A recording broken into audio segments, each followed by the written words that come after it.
Am I the asshole for suing my girlfriend after she had my car taken to the scrapyard? Here is what happened. I'll try to keep this short. I had a 1967 Impala four-door that I bought in February 2019. A couple months ago I bought my first house that had a 2.5 car garage.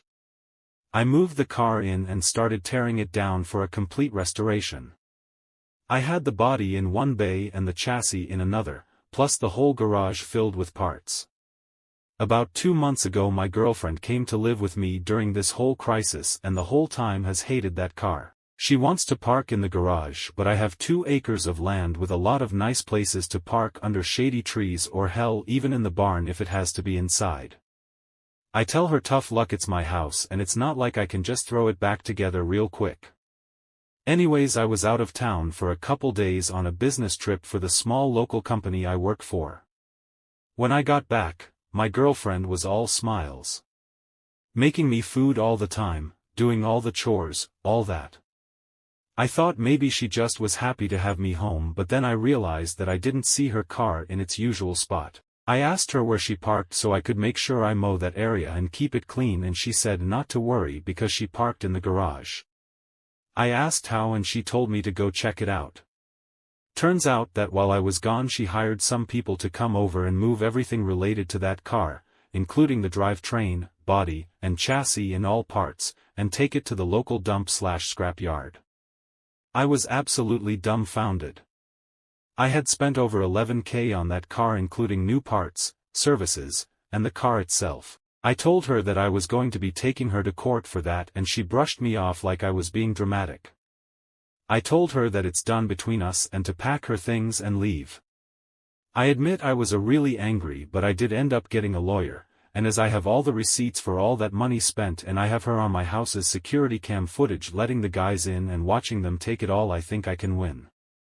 Her family and friends are absolutely blowing me up, saying it's just a stupid old piece of junk and that she cannot pay back all that money I spent, and that I should just let it go.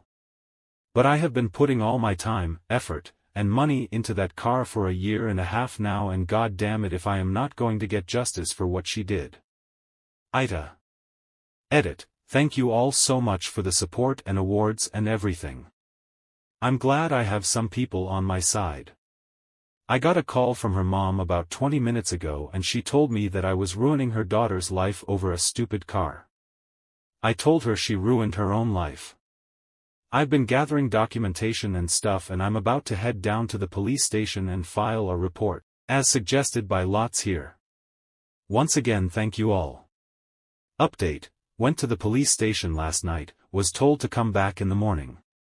Just got back and filed an official report against her for grand larceny and grand theft auto. I showed them all the receipts I had for the car and the footage of her letting the guys come and take it, as well as the title for the vehicle in my name. They said they will be in contact with all 3 parties, me, XGF, and junkyard guys, soon, and they will hopefully be able to recover some or all of the car. Just have to wait now. Huge update: they found my goddamn car. The junkyard guys apparently were in the middle of hiding it when the police came to ask them questions. It was on a forklift and they were gonna put it on top of a pile of cars that was hidden behind more piles of cars. They said it was theirs and they had the title, but obviously didn't have the title for it, and since they matched the VIN on the chassis and body to the VIN on my title, it was obviously mine. I know at least one person there has been arrested. I think he was in the camera footage I talked about earlier, but I don't know if it was the boss or whomever or even his specific charge. They also told me they would be looking into this specific junkyard for any other vehicles reported stolen. They said they haven't been able to get in contact with my ex just yet, but they're working on it. I'm just so glad they found my car. Luckily, I made quite an album of pictures detailing me tearing down the car, and so I can use that to prove what parts they had were mine, so I can hopefully get most or all of it back. Police haven't let me take it back home yet, as they say it is evidence or something, so hopefully I can get it back eventually. Thank you all so much for the support and advice.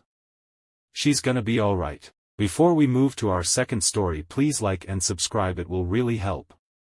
Am I the asshole for bringing my sister-in-law's wallet to the restaurant when she conveniently always forgets it? My sister-in-law, Amy, always comes to visit from out of town. She stays with us instead of a hotel, and always wants to go to expensive restaurants. She always conveniently forgets her wallet, or domes up with some excuses as to why she can't pay her share. She has implied that since I make much more money than her, should be the one to pay. No, not my husband should pay, but me specifically. I do make a fair amount of money, but not so much that I can treat someone every time they come into town. Nonetheless, in the past, I have just paid the bill and asked her to pay me back. She never has.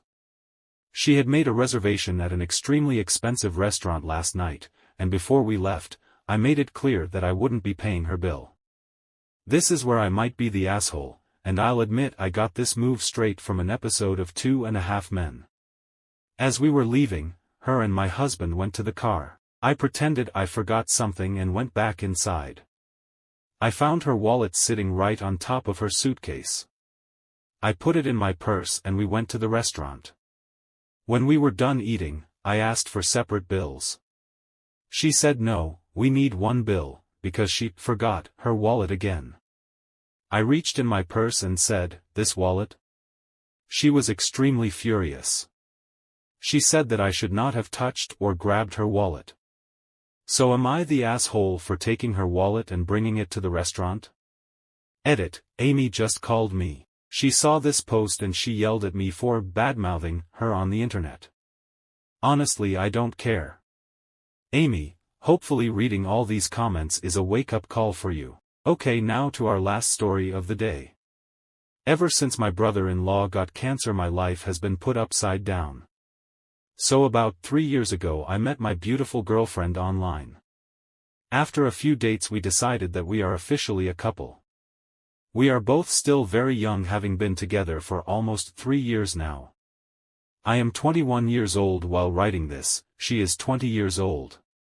My girlfriend had 3 brothers, the eldest 2 of the brothers are twins and she has one brother who was 1 year older than her.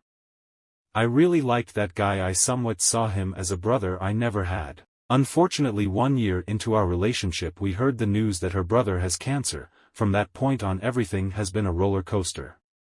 You see, the pandemic wasn't helping the situation either. It caused a whole lot of stress on my in-laws, whom I of course tried to comfort wherever I could. 2 years have come by and my brother-in-law just kept on fighting against that horrible disease. During all the struggles and stress, my friends were the only people I could let my heart out.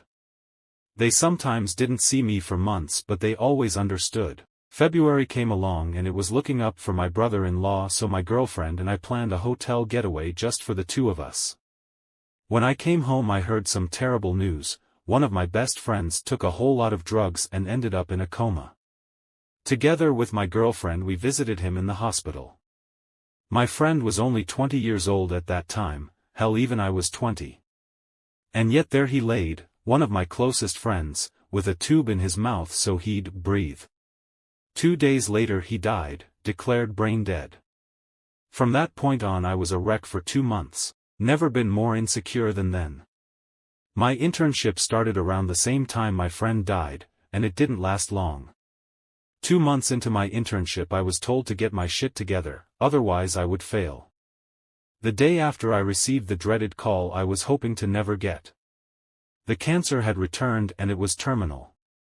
I immediately rushed towards my in-laws, whom are living on the other side of the country by the way, and spent the last 2 weeks my brother-in-law had. They were some very bittersweet memories. He died very, very peacefully, surrounded by the people he loved. He was also only 20 years old. The weeks immediately following his departure were full of sadness and relief. I was relieved he no longer felt pain and fully believe he is somewhere better. Yet the sadness and grief overwhelmed my girlfriend and me. So I did what I do best and tried to cheer her up and make her happy. Be there for her, you know. I quit school temporarily to be with her, and to take a short break. She did the same but took a longer break. In all the time and energy I put in comforting her I completely forgot about myself. Alcohol was a poison in disguise. I became an angry drunk and started drinking in the middle of the night so I could fall asleep. I kept having horrible nightmares about dead people and I turned really angry if only one small thing went wrong. After some fighting with my girlfriend about little things, I recognized that I needed help. So there I am talking to a therapist. She diagnosed me with PTSD and generalized anxiety disorder. She also told me that I haven't had the time to grieve on the loss of my friend because of the death of my brother-in-law shortly after. We also started working on that. Next month is the anniversary of the death from my friend, and I miss him so much. I wish I could just share another pint of Guinness with him. But I can't, he is dead and I stopped drinking. I am exactly a half-year sober now. And I still have regular therapy sessions. I try my best, but my therapist told me I should quit trying my best or I will end up in a burnout. I don't want that, so I just try to relax. So things are looking up for me and my girlfriend. She is traveling abroad currently. Just to smell the roses, I guess, and I have been studying and working, and trying new things whenever I can. Just so I can take some time off and relax once in a while. Thanks for watching. Don't forget to like and subscribe.